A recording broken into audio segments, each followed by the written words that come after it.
Welcome to Lincoln's New Salem State Historic Site, which preserves the site of New Salem Village, where young Abraham Lincoln lived for 6 formative years, from 1831 to 1837.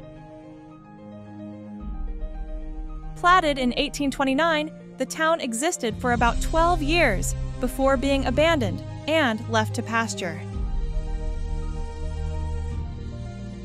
The centerpiece of Lincoln's New Salem is the imaginative recreation of the log village.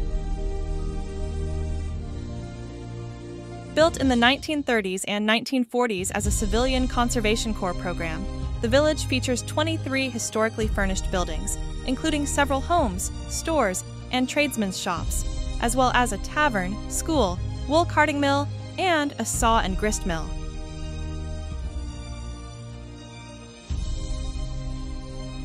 Scattered throughout the village are log barns and other outbuildings. Enjoy a step back in time and see what life was like for Lincoln and the New Salem community.